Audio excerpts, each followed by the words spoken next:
اعوذ باللہ من الشیطان الرجیم بسم اللہ الرحمن الرحیم۔ ایک مرتبہ حضرت جبریل علیہ السلام نبی کریم صلی اللہ علیہ وسلم کے پاس آئے تو آپ صلی اللہ علیہ وسلم نے دیکھا کہ جبریل کچھ پریشان ہے۔ آپ نے فرمایا، جبریل کیا معاملہ ہے کہ میں آپ کو غمزدہ دیکھ رہا ہوں؟ جبریل علیہ السلام نے عرض کی کہ اے محبوب، کل میں اللہ پاک کے حکم سے جہنم کا نظارہ کر کے آیا ہوں۔ اس کو دیکھنے سے مجھ پہ غم کے آثار نمودار ہوئے ہیں۔ نبی کریم صلی اللہ علیہ وسلم نے فرمایا، جبریل مجھے بھی جہنم کے حالات کے بارے میں بتاؤ۔ جبریل نے عرض کی کہ جہنم کے 7 درجات ہیں حضور، ان میں سے جو سب سے نیچے والا درجہ ہے، اللہ تعالیٰ اس میں منافقوں کو رکھے گا۔ اس سے اوپر والے 6 درجے میں اللہ تعالیٰ مشرک لوگوں کو ڈالے گا۔ اس سے اوپر والے 5ویں درجے میں اللہ پاک سورج اور چاند کی پرستش کرنے والوں کو ڈالے گا، یعنی عبادت کرنے والوں کو ڈالے گا۔ 4تھے درجے میں اللہ پاک آتش پرست لوگوں کو آگ میں ڈالے گا۔ تیسرے درجے میں اللہ پاک یہود کو ڈالے گا۔ دوسرے درجے میں اللہ تعالیٰ عیسائیوں کو آگ میں ڈالے گا۔ یہ کہہ کر جبریل علیہ السلام خاموش ہو گئے تو نبی کریم صلی اللہ علیہ وسلم نے پوچھا کہ جبریل آپ خاموش کیوں ہو گئے ہیں؟ مجھے بتاؤ کہ پہلے درجے میں کون ہوگا؟ اب جبریل علیہ السلام نے عرض کی، اے اللہ کے رسول، پہلے درجے میں اللہ پاک آپ کی امت کے گناہ گاروں کو ڈالے گا۔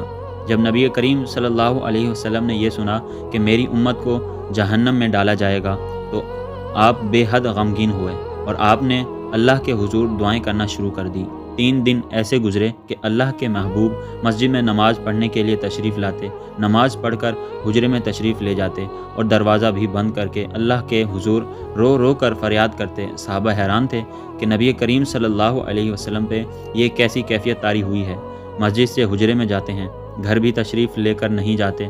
جب تیسرا دن ہوا تو سیدنا ابو بکر رضی اللہ تعالی عنہ سے رہا نہیں گیا، وہ دروازے پر آئے، دستک دی اور سلام کیا، لیکن سلام کا جواب نہ ملا۔ آپ روتے ہوئے سیدنا عمر کے پاس تشریف لائے اور فرمایا کہ میں نے سلام کیا ہے لیکن سلام کا جواب نہیں آیا، لہٰذا آپ جائیں تو آپ کو ہو سکتا ہے کہ سلام کا جواب مل جائے۔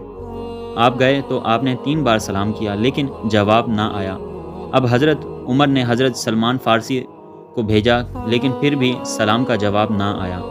حضرت سلمان فارسی رضی اللہ تعالی عنہ نے واقعے کا تذکرہ حضرت علی رضی اللہ تعالی عنہ سے کیا۔ انہوں نے پوچھا کہ جب اتنے عظیم شخصیات کو سلام کا جواب نہ ملا تو مجھے بھی خود نہیں جانا چاہیے، جبکہ مجھے ان کی نور نظر بیٹی فاطمہ الزہرا اندر بھیجنی چاہیے تھی۔ لہٰذا آپ نے فاطمہ رضی اللہ تعالی عنہ کو جب سب احوال بتائے، آپ حجرے کے دروازے پر آئی اور عرض کی، ابا جان السلام علیکم۔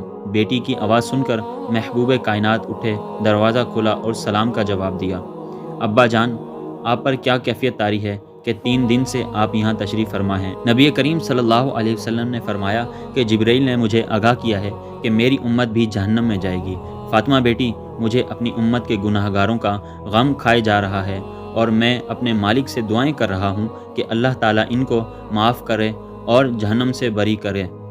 یہ کہہ کر آپ پھر سجدے میں چلے گئے اور رونا شروع کیا، یا اللہ میری امت، یا اللہ میری امت، یا اللہ میری امت کے گناہ گاروں پہ رحم کر، ان کو جہنم سے آزاد کر دے۔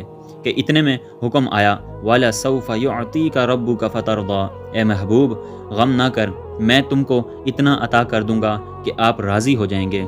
آپ خوشی سے کھل اٹھے اور فرمایا، لوگوں، اللہ نے مجھ سے وعدہ کر لیا ہے کہ وہ بروز قیامت مجھے میری امت کے معاملے میں خوب راضی کرے گا، اور میں نے اس وقت تک راضی نہیں ہونا جب تک میرا آخری امتی بھی جنت میں نہ چلا جائے۔ لکھتے ہوئے آنکھوں سے آنسو آ گئے کہ ہمارے نبی اتنے شفیق اور غم محسوس کرنے والے ہیں، اور بدلے میں ہم نے ان کو کیا دیا۔